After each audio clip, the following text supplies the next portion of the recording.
Hello，我係阿 Cat。最近 Time Out Magazine 咧就選咗 The Coolest Street in the World， 喺全球咧選咗10條最型嘅街啊，而排第一嘅 Smith Street 咧原來就喺墨爾本呢度啊，咁梗係要去睇下啦，事不宜遲，一齊出發啦！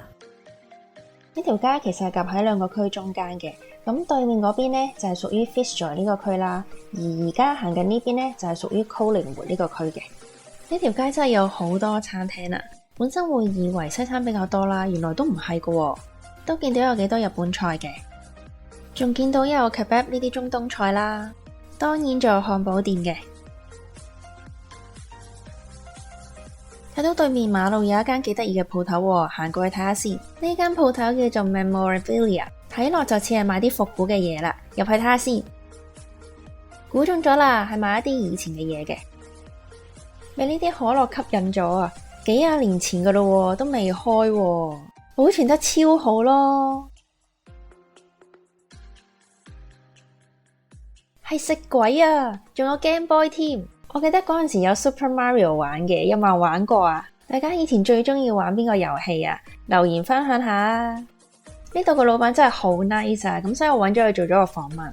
So I just wondering how long have you been collecting these items? The shop's been here for 12 years. Wow. So yeah, we've been here for 12 years. I used to have another shop before this one for about 4 years. But most of this stuff, I've acquired and purchased over the last 12 years. And everything in the shop on all 3 levels I own. So I've had to go out and buy it off someone. Yeah. Oh, right. Can you tell us what kind of stuff are in this store? Yeah, well, it's all different. So as you can see, there's, pop rock culture stuff. There's football stuff. There's old advertising pieces. There's, old bottles and a lot of tin toys. Stuff that people can relate to. We think, our theory is that never in history have people been so nostalgic about the past. Yeah, That's what we're trying to do. When you come in, you can remember what it was like when you're a kid. Kind of thing, if you went to the milk bar or if you went to the shops or if you went to the football, these are the kind of things that will bring back those memories.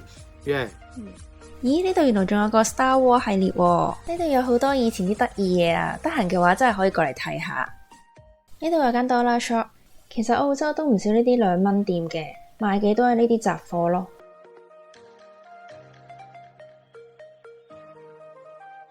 睇嚟都係賣 burger 嘅餐廳比較多啊，仲有賣煙嘅鋪頭同埋藥房開喺一齊咯。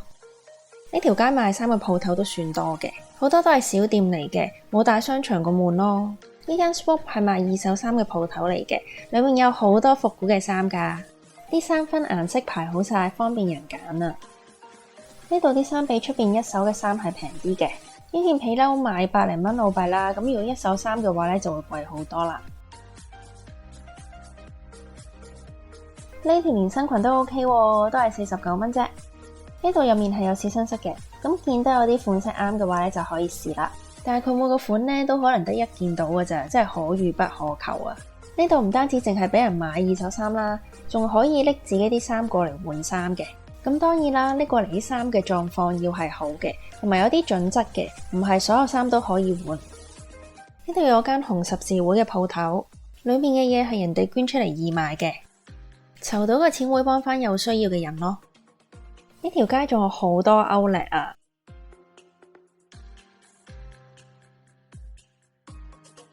連專賣籃球嘅 outlet 都有。呢個係另一間慈善機構嚟嘅，都係會接受二手物品嘅捐贈啦，再賣出去籌款嘅。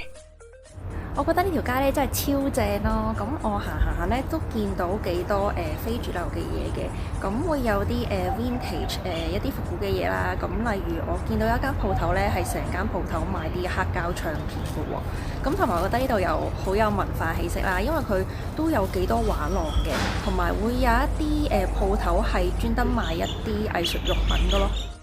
呢度係呢條街嘅其中一間黑膠唱片鋪啊，入去睇下先。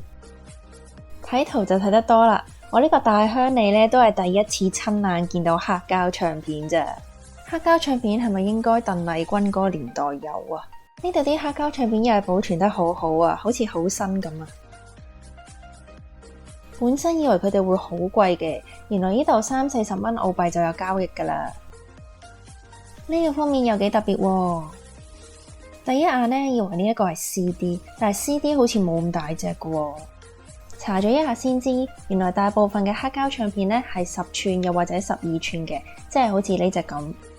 但係仲有一啲呢係6寸半嘅啫，不過呢就冇廣泛使用啦。我諗呢個應該就係細嗰種黑膠唱片啦。而呢一啲呢，就係黑膠唱片機啦。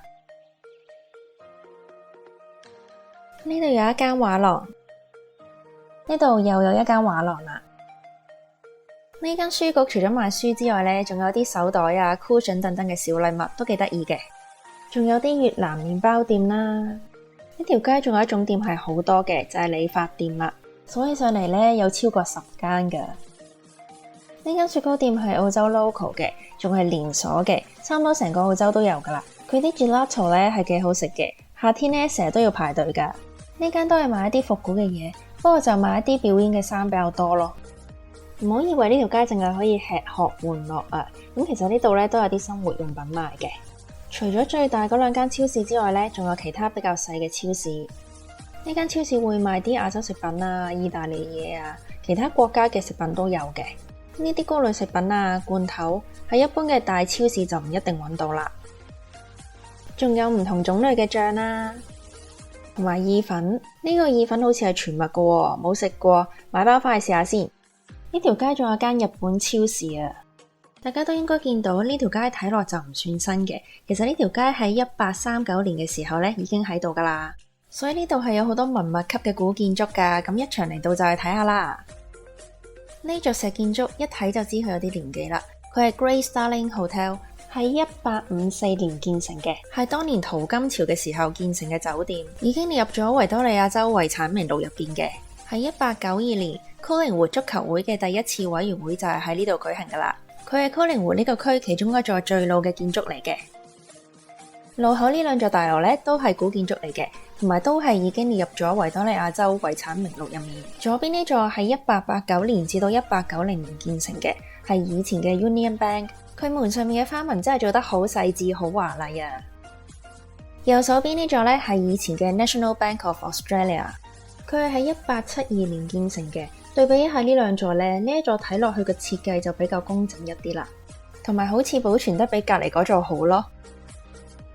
呢一座基本上你行過咧就會留意到噶啦，係以前 Collingwood 嘅郵局啊，喺1868年建成嘅，而喺1891年嘅時候咧就加咗後邊嘅旗杆同埋鐘樓，建築設計係受到意大利巴洛克風格嘅影響。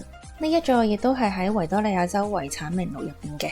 而家嘅郵局又係點嘅樣嘅咧？其實就唔遠嘅啫，係咁嘅樣嘅，好似縮咗水咁啊！除咗商業嘅建築，呢條街仲有一啲工業嘅古建築嘅，例如呢座係以前嘅 Mac Robinson Confectionery Manufacturers， 喺1900年嗰時係澳洲最大嘅糖果公司。仲有呢座係糖果工場嘅另一座大樓。其實呢條街有成10幾20座古建築嘅，今日就行咗咁多先。而家睇下夜晚黑有咩玩啊！星期5、6晚呢，其實呢條街都幾熱鬧嘅，有唔少餐廳呢都好多人啊。冇訂位嘅話呢，真係可能要搵下先有得食咯。呢度有大大小小賣酒嘅鋪頭啦，咁前邊呢間就係連鎖嘅，仲有唔少酒吧添。入咗一間可以打機嘅酒吧，有街機啦、射槍啦、賽車等等，超正咯。嗰邊太多人啦，過嚟呢邊玩彈珠先。記得呢個以前冒險樂園有得玩㗎。呢間酒吧比較似機鋪啊，間中過嚟玩下都幾好喎。